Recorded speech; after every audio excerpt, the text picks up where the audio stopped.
నమస్కారం ఘంటారావానికి స్వాగతం. ముందుగా ప్రధాన అంశాలు. పంటల బీమా నిధులు విడుదల చేసిన సీఎం 15 లక్షల మంది ఖాతాల్లో 1820 కోట్లు జమ.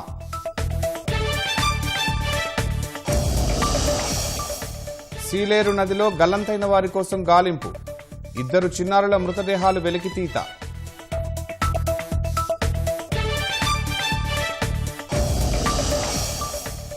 వ్యాక్సినేషన్ సెంటర్లు కిటకిట. టీకా కోసం ప్రజల బారులు.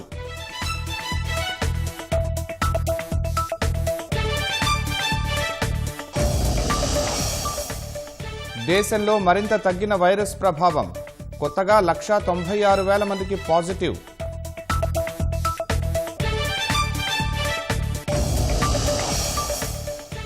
మెహుల్ చోక్సీ అదృశ్యంపై సీబీఐ ఆరా. క్యూబా పారిపోయి ఉంటాడని అనుమానాలు.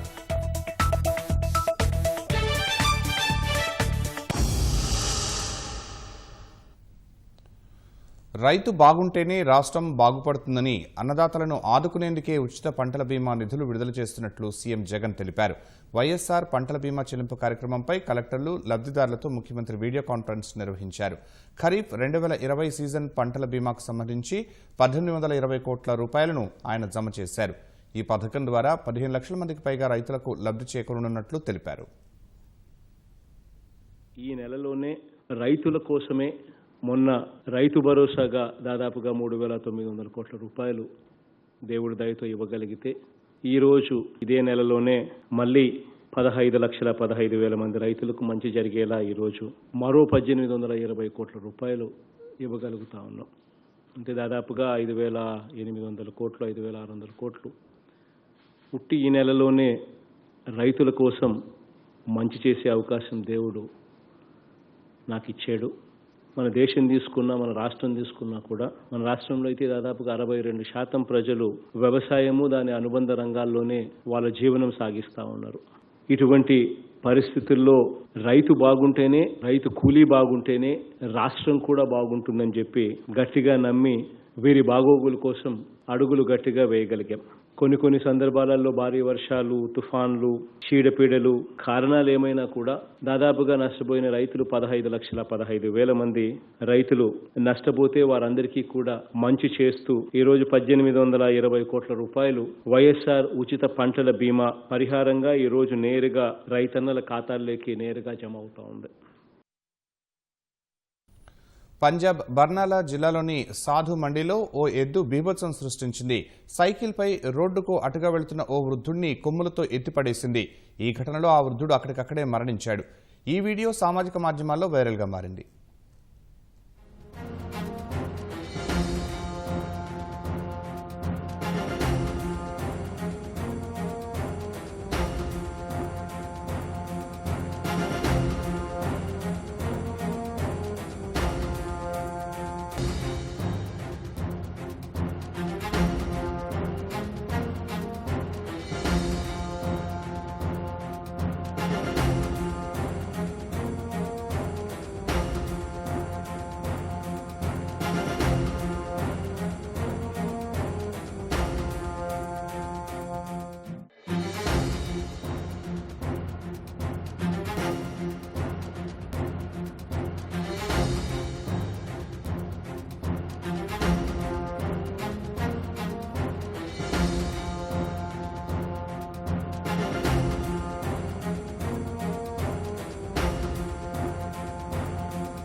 దేశంలో కరోనా కేసులు ఇవాళ మరింత తగ్గాయి. ఏప్రిల్ 14 తర్వాత రోజువారీ కేసులు తొలిసారి 2 లక్షల దిగువకు వచ్చాయి. సోమవారం ఉదయం 8 గంటల నుంచి ఈ ఉదయం 8 గంటల వరకు 196,427 కరోనా కేసులు నమోదైనట్లు కేంద్ర ఆరోగ్య శాఖ ప్రకటించింది. ఫలితంగా దేశంలో ఇప్పటివరకు 2,69,48,874 కోవిడ్ కేసులు నమోదైనట్లు వివరించింది. వైరస్ కారణంగా మరో 3,511 మంది మరణించగా మొత్తం మృతుల సంఖ్య 3,07,231కి పెరిగింది. వైరస్ నుంచి కొత్తగా 3,26,850 మంది కోలుకోగా ఇప్పటివరకు 2,40,54,861 మంది వ్యాధిని జయించారు. దేశంలో ప్రస్తుతం 25,86,782 యాక్టివ్ కేసులు ఉన్నట్లు కేంద్ర ఆరోగ్య శాఖ వెల్లడించింది. ఇప్పటివరకు 19,80,38,999 వ్యాక్సిన్ డోసులు పంపిణీ చేసినట్లు వివరించింది.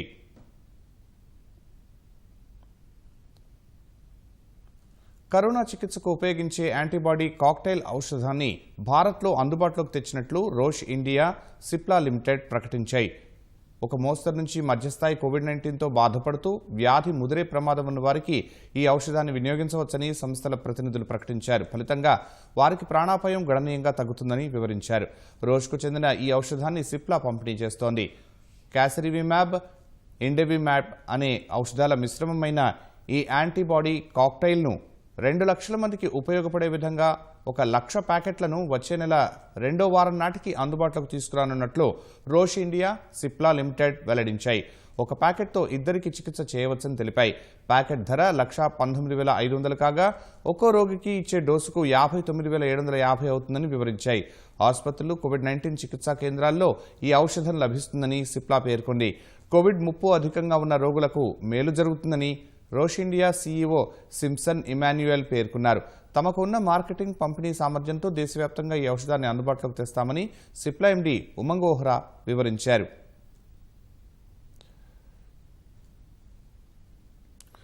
దేశీయ టీకా కోవాక్సిన్ అమెరికాలో అత్యవసర వినియోగానికి తయారీ సంస్థ భారత్ బయోటెక్ భాగస్వామ్య సంస్థ ఓక్యూజెన్ దరఖాస్తు చేసింది. అమెరికా ఆహార, ఔషధ నియంత్రణ సంస్థ ఎఫ్డీఏకు మాస్టర్ ఫైల్ సమర్పించినట్లు ఓక్యూజెన్ వెల్లడించింది. అత్యవసర వినియోగ అధికార పత్రం బయోలాజికల్ సైన్స్ దరఖాస్తు ఆమోదం కోసం చర్యలు చేపట్టినట్లు తెలిపింది.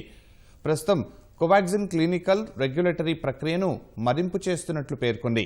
అమెరికాలో కోవాక్సిన్ అభివృద్ధి, సరఫరా, వాణిజ్య వినియోగానికి సంబంధించి ఫిబ్రవరి 2న ఓక్యూజెన్తో భారత్ బయోటెక్ ఒప్పందం కుదుర్చుకుంది.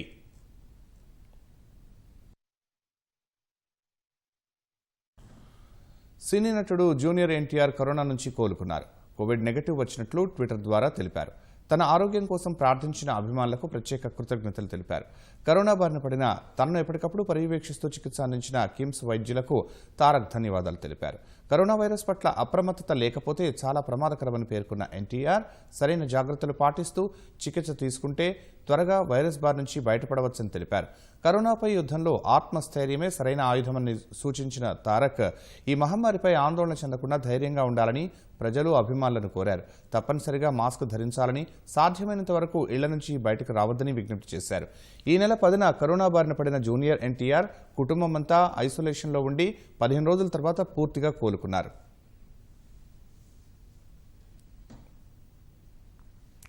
వాట్సాప్ తీసుకొచ్చిన నూతన ప్రైవసీ పాలసీపై కేంద్ర ప్రభుత్వం తీవ్ర అభ్యంతరం వ్యక్తం చేసిన నేపథ్యంలో వాట్సాప్ దీనిపై స్పందించింది.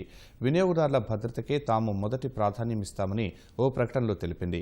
భారత్లో అమలు చేయాలని వాట్సాప్ సూచించిన నూతన ప్రైవసీ పాలసీని ఉపసంహరించుకోవాలని కేంద్రం మే 18న ఆ సంస్థ ప్రతినిధులకు లేఖ రాసింది. వారంలోగా స్పందించకపోతే చట్టపరమైన చర్యలు తీసుకుంటామని వెల్లడించింది. సమాచార మార్పిడి కోసం చాలా మంది భారతీయులు వాట్సాప్పై ఆధారపడుతున్నారని, ఐరోపాలోని వినియోగదారులతో పోలిస్తే భారతీయుల పట్ల వాట్సాప్ వివక్షతో వ్యవహరిస్తోందని కేంద్రం నోటీసుల్లో ప్రస్తావించింది. అయితే వినియోగదారుల గోప్యతే తమకు ప్రధానమని ప్రభుత్వానికి హామీ ఇచ్చినట్లు వాట్సాప్ తెలిపింది. కొత్త ప్రైవసీ పాలసీకి మే 15 వరకు గడువు విధించగా అనంతరం దాన్ని వాయిదా వేస్తున్నట్లు వాట్సాప్ సంస్థ ప్రకటించింది. అనంతపురం జిల్లా పెనుకొండలో విషాదం జరిగింది. మెయిన్ రోడ్లో నివాసం ఉంటున్న విశ్రాంత బ్యాంక్ మేనేజర్ అశ్వర్ధయ్య తన ఇద్దరు చెల్లెళ్లు నాగరత్నమ్మ, అశ్వర్ధమ్మతో కలిసి 2 రోజుల కిందట ఆత్మహత్యకు పాల్పడ్డారు. ఇంటి నుంచి దుర్వాసన వస్తుండటంతో స్థానికులు పోలీసులకు సమాచారం ఇచ్చారు. ఘటనా స్థలిని పరిశీలించిన అధికారులు ఒంటికి నిప్పంటించుకుని చనిపోయినట్లు అనుమానిస్తున్నారు.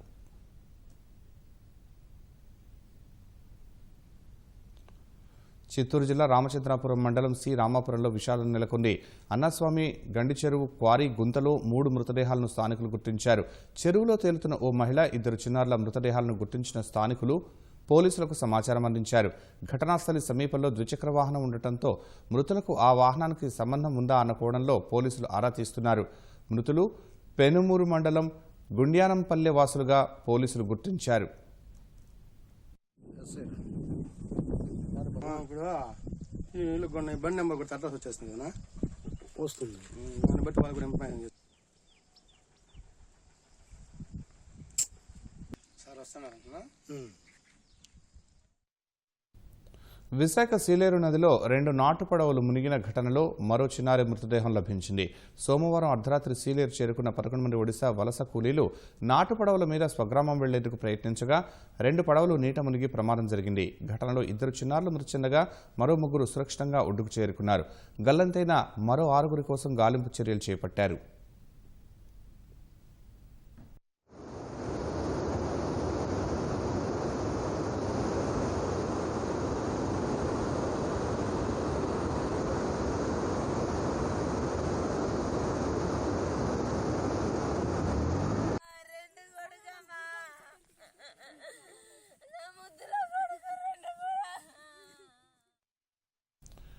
యాస్ తుపాను తూర్పు తీరం వైపు దూసుకువస్తోంది. బంగాళాఖాతంలో ఏర్పడిన ఈ తుపాను ఇవాళ తీవ్ర తుపానుగా మారనుంది. మరో 12 గంటల్లో అతి తీవ్ర తుపానుగా మారి బుధవారం సాయంత్రానికి తీరం దాటనుంది. ఒడిశాలోని బాలాసోర్ వద్ద తుపాను తీరం దాటే అవకాశం ఉన్నట్లు వాతావరణ శాఖ తాజాగా అంచనా వేసింది. ప్రస్తుతం పారాదీప్కు తూర్పు ఆగ్నేయ దిశగా 320 కిలోమీటర్ల దూరంలో తుపాను కేంద్రీకృతం అయిందని తెలిపింది. తుపాను తీరం దాటే సమయంలో గాలుల వేగం గంటకు 185 కిలోమీటర్ల వరకు ఉండనున్నట్లు వెల్లడించింది. తుపాను ప్రభావంతో ఒడిశా, పశ్చిమ బంగాల్లో కొన్ని చోట్ల వర్షాలు కురుస్తున్నాయి. భువనేశ్వర్లో మోస్తరు వర్షం పడింది. బంగాల్లోని తూర్పు మిడ్నాపూర్ ప్రాంతంలో గాలులతో కూడిన వానలు కురుస్తున్నాయి. ఎస్ తుపాను తీవ్రత దృష్ట్యా ఒడిశా, బంగాల్ రాష్ట్ర ప్రభుత్వాలు అప్రమత్తమయ్యాయి. ఇప్పటికే కీలక ప్రాంతాల్లో సైన్యం, ఎన్డీఆర్ఎఫ్ బృందాలను మోహరించారు. తుపాను ప్రభావం చూపే అవకాశం ఉన్న జిల్లాల్లోని తీర ప్రాంత ప్రజలను సురక్షిత ప్రాంతాలకు తరలిస్తున్నారు.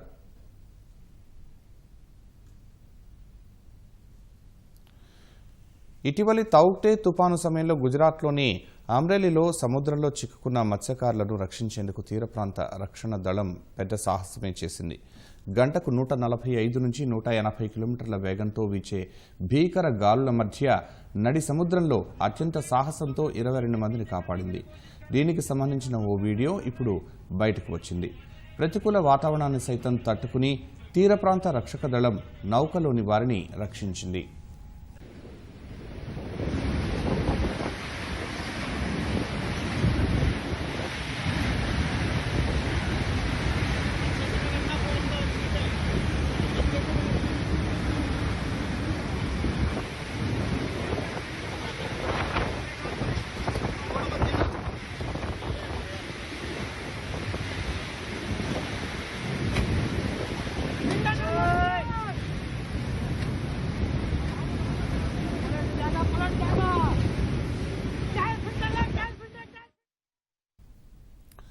ఆనందయ్య ఔషధంపై సీసీఆర్ఏఎస్ పరిశోధన 2వ రోజు కొనసాగుతోంది. కృష్ణపట్నంలో మందు తీసుకున్న వారికి ఫోన్ కాల్ చేసి వైద్యులు వివరాలు సేకరిస్తున్నారు. కరోనా వ్యాధి రాకముందే ముందు జాగ్రత్తగా ఔషధం తీసుకున్న వాళ్లే ఎక్కువ ఉన్నట్లు గుర్తించారు. నెల్లూరు జిల్లా కృష్ణపట్నం ఆనందయ్య మందుపై ముమ్మరంగా పరిశోధన సాగుతోంది. జాతీయ ఆయుర్వేద పరిశోధనా సంస్థ ఆదేశాల మేరకు విజయవాడ, తిరుపతి ఆయుర్వేద కళాశాలల్లో ఆనందయ్య దగ్గర మందు తీసుకున్న వారి నుంచి ఫోన్ కాల్స్ ద్వారా వైద్యులు వివరాలు సేకరిస్తున్నారు. తిరుపతి శ్రీ వెంకటేశ్వర ఆయుర్వేదిక్ వైద్య కళాశాల నుంచి సోమవారం ఒక్కరోజే వైద్యాధికారులు ఆనందయ్య మందు వాడిన 190 మంది వివరాలు సేకరించారు. 190లో 30 మంది ఒకే నంబర్ ఇచ్చినట్లు గుర్తు చేశారు. ఫోన్ ద్వారా వివరాలు సేకరించడంలో సాంకేతిక ఇబ్బందులు ఎదురవుతున్నాయి. కొంతమంది రోగులు స్థానిక ఆరోగ్య కార్యకర్తల నంబర్ ఇచ్చినట్లు వైద్యులు గుర్తించారు. కరోనా వ్యాధి రాకముందే ముందు జాగ్రత్తగా ఔషధం తీసుకున్న వాళ్లే ఎక్కువ ఉన్నట్లు వైద్యులు గుర్తించారు. కరోనా వచ్చి ఔషధం తీసుకున్న వారైతే ఫలితాలు తెలుసుకునే వీలు ఉంటుందన్న ఆయుర్వేద వైద్యులు మరిన్ని ఫోన్ నంబర్లు సేకరించి పంపించాల్సిందిగా నెల్లూరు జిల్లా అధికార యంత్రాంగాన్ని కోరారు.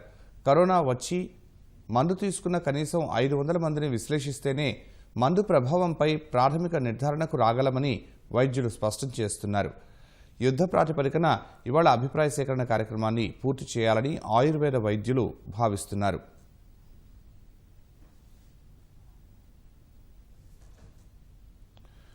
తెలుగుదేశం నేత బీసీ జనార్దన్ రెడ్డిని పోలీసులు అరెస్టు చేయడంతో ఆయన కుటుంబ సభ్యులను తెదేపా జాతీయ ప్రధాన కార్యదర్శి లోకేష్ ఫోన్లో పరామర్శించారు. జనార్దన్ రెడ్డి భార్య ఇందిరమ్మ, కుమారుడు మనోహర్ రెడ్డితో మాట్లాడారు. కుటుంబానికి తెలుగుదేశం పార్టీ అండగా ఉంటుందని హామీ ఇచ్చారు. రాష్ట్రంలో రాజారెడ్డి రాజ్యాంగాన్ని అమలు చేస్తున్న కొంతమంది అధికారులు భవిష్యత్తులో తగిన మూల్యం చెల్లించుకోక తప్పదని లోకేష్ హెచ్చరించారు.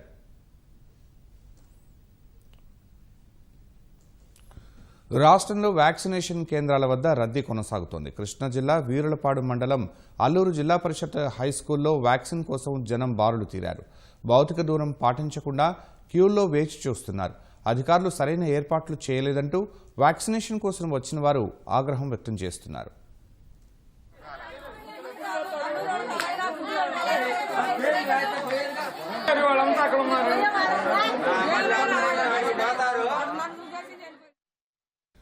పంజాబ్ నేషనల్ బ్యాంక్ కుంభకోణం ప్రధాన నిందితుల్లో ఒకరైన వజ్రాల వ్యాపారి మెహుల్ చోక్సీ ఆచూకీ ఇంకా తెలియరాలేదు. కుంభకోణం వెలుగులోకి రాకముందే భారత్ను విడిచి కరేబియన్ దీవుల్లోని యాంటిగ్వా బార్బుడాలో ఉంటూ ఆదివారం కనిపించకుండా పోయిన ఆయన ప్రస్తుతం క్యూబా పారిపోయి ఉంటాడని స్థానిక మీడియా కథనాలు పేర్కొంటున్నాయి.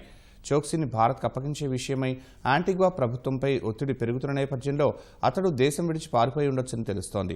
ఆదివారం సాయంత్రం ఓ రెస్టారెంట్లో విందు కోసం చోక్సీ తన ఇంటి నుంచి బయటకు వెళ్లినట్లు యాంటిగ్వా మీడియా కథనాలు పేర్కొన్నాయి. అదే రోజు సాయంత్రం పోలీసులు అతడి కారును జాలీ హార్బర్ సమీపంలో గుర్తించారు. అయితే అందులో చోక్సీ లేకపోవడంతో అతడి కోసం గాలింపు చేపట్టారు. జాలీ హార్బర్ నుంచి సముద్ర మార్గంలో క్యూబా వెళ్లి ఉంటాడని అనుమానాలు వ్యక్తమవుతున్నాయి. క్యూబాలోనూ చోక్సీకి ఆస్తులు ఉన్నాయి. ఇటు వ్యాపారి మెహుల్ చోక్సీ అదృశ్యంపై సిబిఐ దర్యాప్తు చేపట్టింది. మెహుల్ చోక్సీ అదృశ్యం నివేదికలపై ఆరా తీస్తోంది.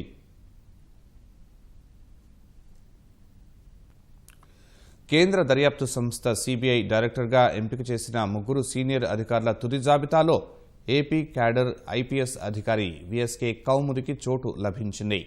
3 అధికారుల పేర్లను ప్రధాని నరేంద్ర మోదీ సారథ్యంలోని హైపవర్ కమిటీ షార్ట్ లిస్ట్ చేసినట్లు తెలుస్తోంది.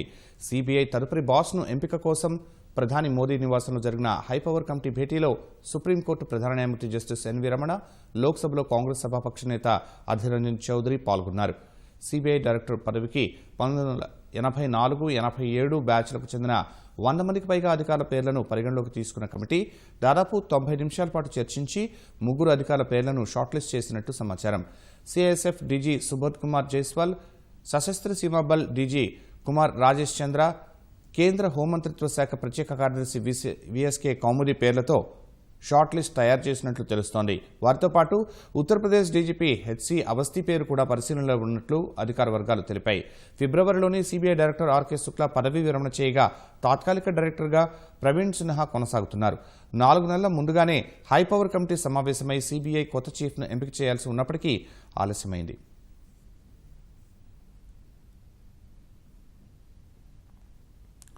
రైతన్నలకు సమస్యలు ఎప్పుడూ ఉండేవే. కరోనాతో అవి ఇంకా ఎక్కువయ్యాయి. వీటిని గుర్తించడం ఒకటే కాదు, వాటికి పరిష్కార మార్గం చూపించడము కీలకమే.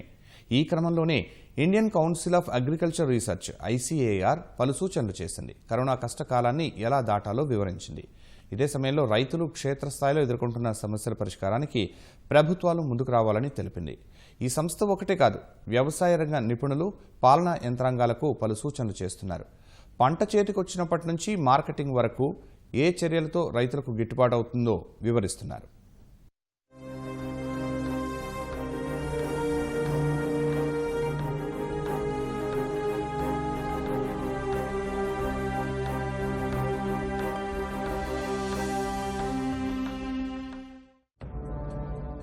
సమస్యలు సరే, పరిష్కారాలేవి? వ్యవసాయ రంగానికి సంబంధించి ఇప్పుడిదే ప్రశ్న తెరపైకి వస్తోంది. ఆహార భద్రత అందించటం ప్రభుత్వాల విధి. ఇప్పుడున్న పరిస్థితుల్లో అటు రైతులు కడుపు నిండా తినలేక, ఇటు వినియోగదారులు చాలినంత కొనలేక ఇబ్బందులు పడుతున్నారు. కరోనా తెచ్చిపెట్టిన దుస్థితి ఇది. పదే పదే పరిస్థితులను నిందించుకునే కన్నా పరిష్కార మార్గం ఏంటో ఆలోచించటం చాలా ఉత్తమం అన్నది నిపుణులు ఎప్పుడూ చెప్పే మాటే. ఇప్పుడు అదే విషయం గుర్తు చేస్తున్నారు. ఖరీఫ్ పంటలకు రైతులంతా సిద్ధమయ్యే సమయమిది. అందుకే ప్రభుత్వ వ్యవసాయ పరిశోధన సంస్థ Indian council of agriculture research ICAR పలు సూచనలు చేసింది. సెకండ్ వేవ్ ముప్పు నుంచి రైతుల్నెలా బయటపడేయాలో వివరించింది. దేశంలో వ్యవసాయ రంగం కుదేలైతే అది ప్రత్యక్షంగా ఆహార అభద్రతకు, పోషకాహార లేమికి దారితీస్తుంది. అందుకే ఐసీఏఆర్ రైతుల్ని గట్టెక్కించే మార్గాలపై దృష్టి సారించింది. వారి ఆదాయంపై ప్రభావం పడకుండా చూడాలన్నది ఈ సంస్థ ప్రధాన లక్ష్యం. సాగు రంగాన్ని గాడిన పెట్టేందుకు పటిష్ట ప్రణాళికలతో పాటు అధునాతన సాంకేతికత కూడా అవసరమే అంటోంది ఈ సంస్థ. ఈ ఏడాది ఖరీఫ్ సీజన్లో పంటలు వేయకుండా ఆగిపోయిన రైతులందరూ సేంద్రియ పద్ధతుల్లో సాగుకు ముందుకు రావాలన్నది ఐసీఏఆర్ మొట్టమొదటిగా ఇస్తున్న సూచన.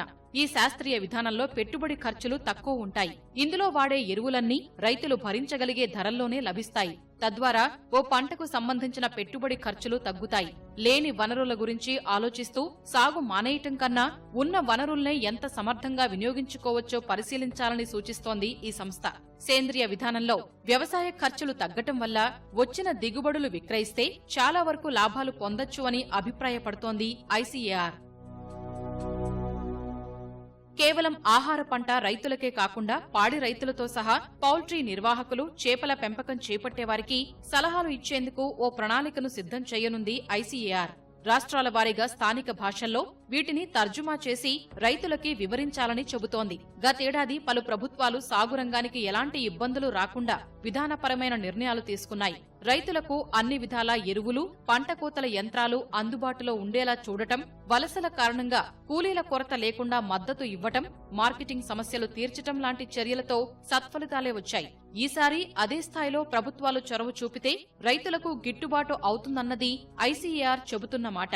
ఖరీఫ్ కు ముందే ఇలాంటి గడ్డు పరిస్థితులు వచ్చిన మాట నిజమే అయినా సాగు రంగాన్ని ఆదుకోకపోతే రైతుల ఆకలి చావులు తప్పదని హెచ్చరిస్తోంది.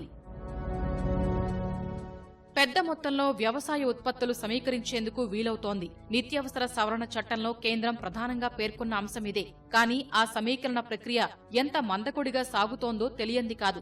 సరిగ్గా పంట చేతికొచ్చిన సమయంలోనే ఏదో విపత్తు ముంచుకొచ్చి ధరలు పాతాళానికి పడిపోతున్నాయి.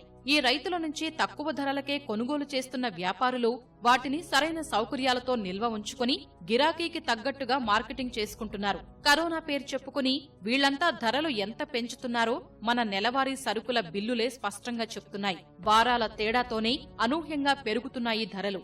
ఈ లాభమంతా వ్యాపారులకు, దళారులకే తప్ప రైతులకు కాదు. పప్పు ధాన్యాలు, నూనె విత్తనాల ధరలు 50 నుంచి 75% మధ్య పెరుగుతూ వస్తున్నాయి. టమోటా, ఉల్లిగడ్డల ధరలైతే ఒక్కోసారి 500% పైనే పెరిగి అందర్నీ ఆశ్చర్యపరుస్తున్నాయి. వ్యాపారులు పెద్ద మొత్తంలో రైతుల నుంచి ఉత్పత్తులు కొనే వీలుండటం వల్లే ఈ సమస్యలన్నీ. ఈ విషయంలో ఎలాంటి నియంత్రణ లేకపోవటం రైతుల ఆదాయాన్ని భారీగా దెబ్బతీస్తోంది. ఒక్క దళారులేంటి, రిటైల్ వ్యాపారం చేసేవాళ్లు రైతుల నుంచే నేరుగా కొనుగోలు చేయటం ఈ మధ్యకాలంలో కనిపిస్తున్న కొత్త ఒరవడి. ఇది అన్నదాతల్ని నష్టపరిచేదే తప్ప పైసా లాభం రాదు. భారత్లో రైతుల వద్ద సగటున 1.22 హెక్టార్ల భూమి ఉంటోందని అంచనా. ఇంత తక్కువ భూమి కలిగిన వ్యక్తి కార్పొరేట్ సంస్థలతో సంప్రదింపులు జరిపి లాభాలు వచ్చేలా చూసుకుని ఉత్పత్తులు విక్రయిస్తారని ఎలా అనుకోగలం? దళారుల బాధ తప్పింది. పెద్ద సంస్థలు మా ఉత్పత్తులు కొనుగోలు చేస్తున్నాయి, అంతే చాలు అనుకుంటున్నారు రైతులు. ఇక రైతులకు సాధికారత కల్పిస్తుందని చెబుతున్న సాగు చట్టాల్లో ధరల హామీ కీలక అంశం. అయితే ఏదైనా తేడా వచ్చినప్పుడు మాత్రం కోర్టు మెట్లు ఎక్కేందుకు వీలు లేకుండా కాళ్లకు బంధనాలు వేస్తోంది ఈ చట్టం. రైతుల కష్టాలకు పరిష్కారం దొరక్కపోతే జాతీయ ఆహార భద్రత ప్రమాదంలో పడటం ఖాయం. అందుకే అమెరికా, ఐరోపా సమాఖ్య దేశాలు ముందుగానే మేల్కొని రైతులకు కావలసిన ప్రోత్సాహకాలు అందిస్తూ వాళ్లు కాడి వదిలేయకుండా కాపాడుకుంటూ వస్తున్నాయి. వ్యవసాయ ఆధారిత దేశమైన భారత్లో ఇలాంటిదేమీ లేదు. పప్పు ధాన్యాల సాగులో ఇన్నాళ్లు స్వయం సమృద్ధి సాధించిన భారత్ మళ్లీ ఇప్పుడు దిగుమతులు చేసుకుంటోంది. కనీస మద్దతు ధర అనేది రైతులకు ఓ చిరకాలపు కలగా మారింది. కొత్త సాగు చట్టాలతో కనీస మద్దతు ధర అన్న అంశమే మరుగున పడుతుందన్న ఆందోళనలు ఉన్నాయి. ఇదే జరిగితే ధాన్యం పండించే రైతుకు 1 ఎకరానికి కనీసం 7,500 రూపాయల మేర నష్టం కలుగుతుందని అంచనా. రైతుల ఆందోళనలు తీరిపోయి కాసింత ప్రశాంతంగా కొనుకు తీసేలా చేయటం ప్రభుత్వాల బాధ్యతే. అన్నదాతలు లేకపోతే దేశం ఉనికే లేదు. అందుకే ప్రస్తుత కరోనా విపత్కర పరిస్థితుల్లో రాష్ట్రాల మధ్య వ్యవసాయ ఉత్పత్తుల రవాణాకి ఆటంకాలు లేకుండా చర్యలు తీసుకోవాలి. వ్యవసాయ మార్కెట్లకి మినహాయింపునిచ్చి కొనుగోళ్లు, ఎగుమతులు ప్రోత్సహించాలి. వరి, అపరాలు, నూనె గింజలు, కొబ్బరి లాంటి పంటలు మద్దతు ధరకు ప్రభుత్వాలే కొనుగోలు చేయాలి. లారీలతో పాటు ప్రత్యేక కిసాన్ రైళ్లని నడిపి త్వరగా పాడయ్యే పంటలు, పండ్లు, కూరగాయలని వేగంగా ఇతర రాష్ట్రాలకు సరఫరా చేసి రైతులకి మార్కెటింగ్ కష్టాలు తొలగించాలి. పండిన పంటని చేతిలో పెట్టుకుని ఎక్కడ ఎవరికి విక్రయించాలో తెలియక అలమటిస్తున్న రైతన్నలకు మేము ఉన్నామంటూ భరోసా కల్పించాల్సిన తరుణం ఇదే. కర్నూలు జిల్లా బనగానపల్లి మాజీ ఎమ్మెల్యే బీసీ జనార్దన్ రెడ్డిని అక్రమంగా అరెస్టు చేశారంటూ డీజీపీ గౌతమ్ సవాంగ్కు తెలుగుదేశం అధినేత చంద్రబాబు లేఖ రాశారు. బీసీ జనార్దన్ రెడ్డిపై తప్పుడు కేసు పెట్టారని, అలాగే ఆయన అనుచరులను ఇంతవరకు ఎందుకు కోర్టులో హాజరుపరచలేదని ప్రశ్నించారు. నిబంధనలకు విరుద్ధంగా అదుపులో ఉంచుకోవడం చట్ట ఉల్లంఘన అవుతుందని గుర్తు చేశారు. అక్రమంగా అరెస్టు చేసిన తెలుగుదేశం నాయకులను వెంటనే విడుదల చేయాలని చంద్రబాబు డిమాండ్ చేశారు. దేశంలో చమురు ధరలు మరోసారి పెరిగాయి. ఇవాళ లీటర్ పెట్రోల్పై 23 పైసలు, లీటర్ డీజిల్పై 25 పైసలను చమురు సంస్థలు పెంచాయి. ముంబైలో లీటర్ పెట్రోల్ ధర 100 రూపాయలకు చేరువైంది. ప్రస్తుతం 99 రూపాయల 71 పైసలుగా ఉంది. లీటర్ డీజిల్ ధర 91 రూపాయల 57 పైసలుగా ఉంది. ఢిల్లీలో లీటర్ పెట్రోల్ ధర 93.44 రూపాయలకు, లీటర్ డీజిల్ ధర 84.32 రూపాయలకు ఎగబాకింది. హైదరాబాద్లో లీటర్ పెట్రోల్ 97.12 రూపాయలు, లీటర్ డీజిల్ ధర 91.92 రూపాయలుగా ఉంది. లీటర్ పెట్రోల్ ధర ఇప్పటికే రాజస్థాన్లోని పలు నగరాల్లో 100 రూపాయలు దాటింది. దేశవ్యాప్తంగా పెట్రోల్పై అత్యధికంగా రాజస్థాన్లోనే ఎక్కువ వ్యాట్ వసూలు చేస్తున్నారు. ఆ తర్వాత స్థానాల్లో మధ్యప్రదేశ్, మహారాష్ట్ర ఉన్నాయి. రాజస్థాన్లోని శ్రీగంగానగర్ జిల్లాలో దేశంలోనే అత్యధికంగా లీటర్ పెట్రోల్ ధర 104 రూపాయల 42 పైసలుగా ఉంది. ఈ నెలలో పెట్రోల్ ధరలు పెరగడం ఇది 13వసారి. మొత్తంగా ఈ నెలలో లీటర్ పెట్రోల్పై 3 రూపాయల 4 పైసలు, లీటర్ డీజిల్పై 3 రూపాయల 59 పైసలు పెరిగింది. ప్రముఖ సామాజిక మాధ్యమాలు ట్విట్టర్, ఫేస్బుక్, ఇన్స్టాగ్రామ్లు మరో 2 రోజుల్లో నిషేధిత జాబితాలోకి వెళ్లనున్నాయా అనే అనుమానాలు బలపడుతున్నాయి. అంతర్జాలం ద్వారా వినియోగదారులకు నేరుగా అందించే ఓటీటీ సామాజిక మాధ్యమాల వేదికలను క్రమబద్ధీకరించేందుకు కేంద్ర ప్రభుత్వం ఫిబ్రవరి 25న నూతన నిబంధనలు విడుదల చేసింది.